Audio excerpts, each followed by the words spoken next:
this roundtable, with our thanks to MetLife Australia, our panel considers the issues associated with the quality of advice review reforms through a life insurance lens.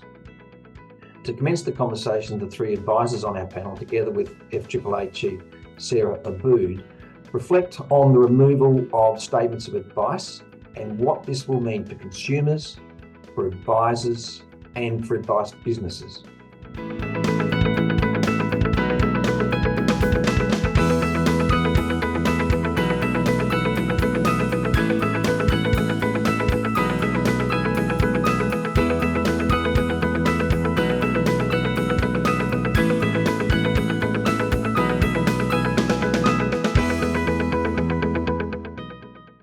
Topic number one, statements of advice, replacing statements of advice, recommendation 9. So Michelle Levy said the requirement to provide a statement of advice, Dan, we're going to start with you by the way, should be replaced with the requirement for providers of personal advice to retail clients to maintain complete records of advice provided and to provide written advice on request by the client.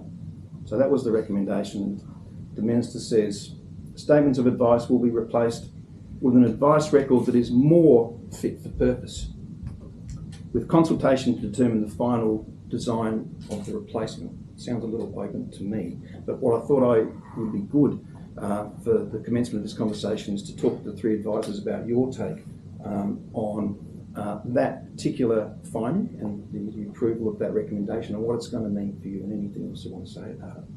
Go ahead. Well, firstly, I'll start with saying it's so great that we're even talking about this, that consultation in the industry is driving the change.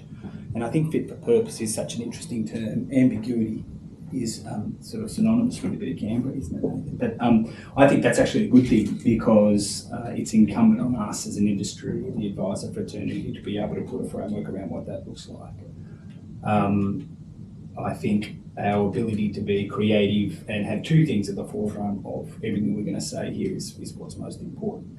First being, how do we solve both CX and informed, prior and free consent in one issue? So we tried disclosure, and in the end we knew that they simply weren't being read and certainly weren't fit for purpose. So I think this gives us an opportunity to create a CX that is empowering, will encourage clients to talk to other people in their situation about the experience they just had, because effectively experience is what we're doing here. And if we can also tick off informed, prior and free consent at the same time, I think that's nirvana. There's a lot of ways we can do that creatively, particularly with the advent of tech. So certainly that's something we will be working with our internal compliance team around, because once we can solve for that, then typically we solve for litigation. And things that have been bandied around have been video SOAs with a 3 to 5 page PowerPoint template, which talks to a framework which everyone can adhere to, which is recorded, which captures free, prior and informed consent, unlikely to be contested, and frankly, can move a lot more quickly than the current arrangement. So right, okay, so as a reminder, and the industry is often reminded that the quality of advice review was set up for the consumer, not for the benefit necessarily of the advisor. High quality, accessible, affordable financial advice. So it seems like we're saying that removal of written SOAs will do that. But I think you've also answered the question I was going to ask you. It's going to deliver more efficiency within your business. Definitely. There's everyone wins in this, and like most big business decisions, that have to be win-win-win. We win delivering the advice, the consumer wins delivering, and certainly the cost to serve falls with this. However, what we haven't heard yet from is, putting my RM hat on, what PI insurers are going to say about this. And I'm sure they'll have a say. But to think that this isn't a win-win-win is, frankly, all right, so it's ridiculous. It's a box tick for you. This is absolutely never been a better time to be an advice. Okay, other advisors. Trish and Amy, what's your take? Look, I tend to agree. I think, having reviewed my process onboarding clients over the years and trying to improve my systems and processes and actually make this a streamlined, easy process for everyone involved, I have found that education is key to actually getting clients to understand that statement of advice. So, and speaking with, with clients who have gone to other advisors, they've always sort of, their whole attention's been on that document, and that's what they felt like they were paying for.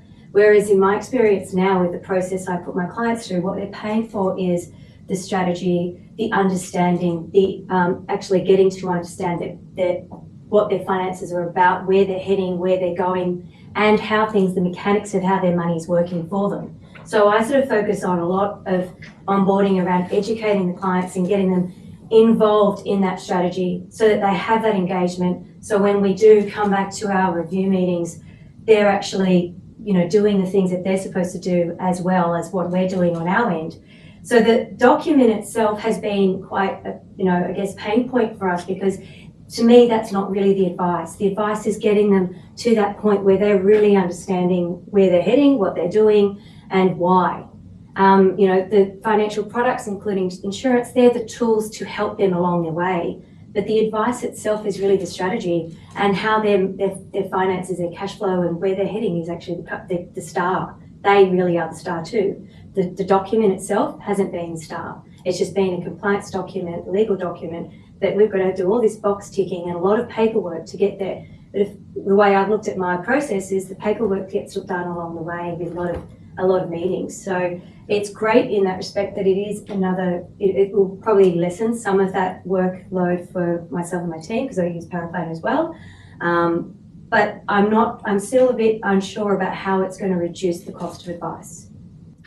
All right, thanks for that. What about you? Trish, is it going to take a lot of time out of the way you conduct your advice process for the business and the client?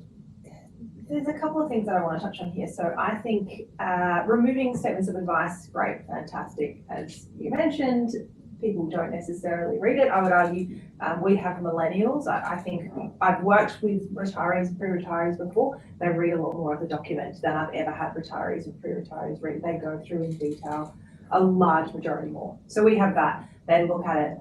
However, I feel like with all of these things we're going to talk about today, we really are putting lipstick on a pig. And what we're looking at is, when we think about replacing statements of advice, the issue with statements of advice is, and apologies to Wayne, you're a licensee, it comes from a licensee level. When we're looking at what do consumers want, what do consumers need, how are we going to get consumers better educated and receive more financial advice, and financial advice to be more cost efficient, where we're looking at it the wrong way around. So ideally, we should be starting with, what do they actually want? What do they actually need? And then building a process back from that, because replacing statements of advice with something else, one of the problems is, how is the professional indemnity insurance going to look at how are we going to prove that we're doing the right thing? Who's going to be the test case for who gets sued first? Okay, so you've got your doubt. Are we going in the right direction? Yes. We're going in the right direction. Yes, I still think the whole thing should be shattered and started again. Because I think how many times has this profession, has this industry had review after review after review, and red tape after red tape after red tape? At the end of the day, licensees are still going to be concerned about being sued for someone giving not right advice.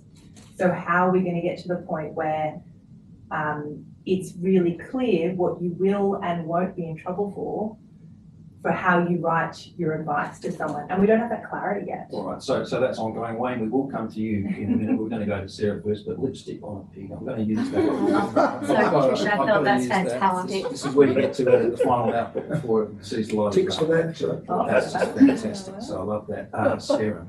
Yeah, so this was one of the recommendations that wasn't really at all contentious. I've yet to hear anyone speak up with deep love for the SOA and think that it's fantastic and should stay. So, that recommendation was very broadly supported. But what the government have said, in line with the position of the consumer groups by and large, is the client still needs to get something.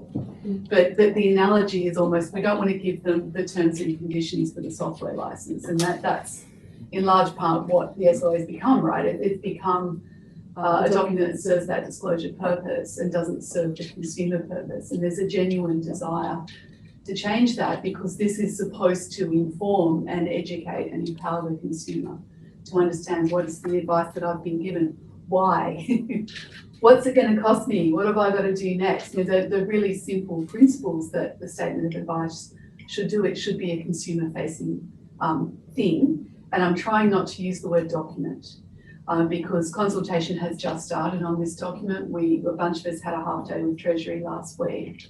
And this did take up most of that discussion around, well, how do we achieve the outcome, which is to get a really consumer-friendly document in front of the person who is, after all, needing to benefit from the advice. And the point's been raised a couple of times already, that there's a broad group of stakeholders for this document. It's right to put the client first and say, what does the client need and how do they want to receive that information?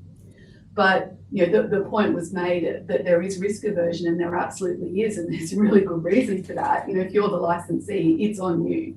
If something goes wrong, you could lose your whole business if that document is found to be deficient in some way. So the risk asymmetry there for a licensee is massive, and nobody wants to be the first test case, right? Yeah, if so someone decides, in a minute, so let's just see, if this SOA is all right or not, or advice record, or whatever it ends up being called.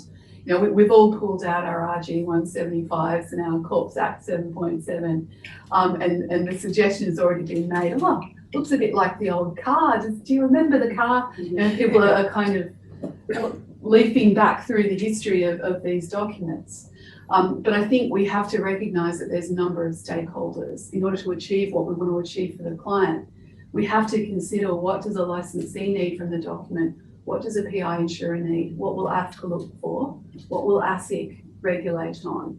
And it's really important that we engage with those stakeholders at this stage. Okay, so I'm mindful of time, but we could talk about this for quite a while longer. Listening to you, it still sounds a little bit messy. So is the devil in the detail, Sarah, in terms of how this is going to benefit the consumer and hopefully the advice practice? Look, I think the goal for all of us is to keep what's in regulations at a principles level. So we should be defining the core principles that underline the provision of this advice record, what ends up being called, and try not to be too prescriptive in the regulation.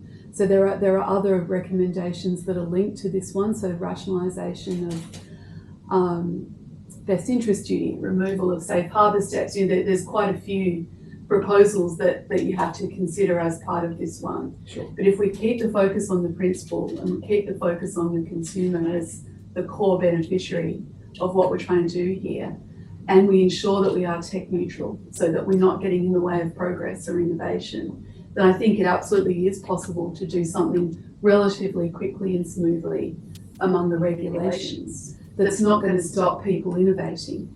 As I said, I think the critical point is, though, that we need to give the participants confidence that they can move forward. We need to find a way that ASIC, that AFCA, that these other players can say, we think that's okay. Sure. That might be the next step, but we need to consider them at this point if we're going to achieve the goal, which is to get a better summary of the advice to the consumer.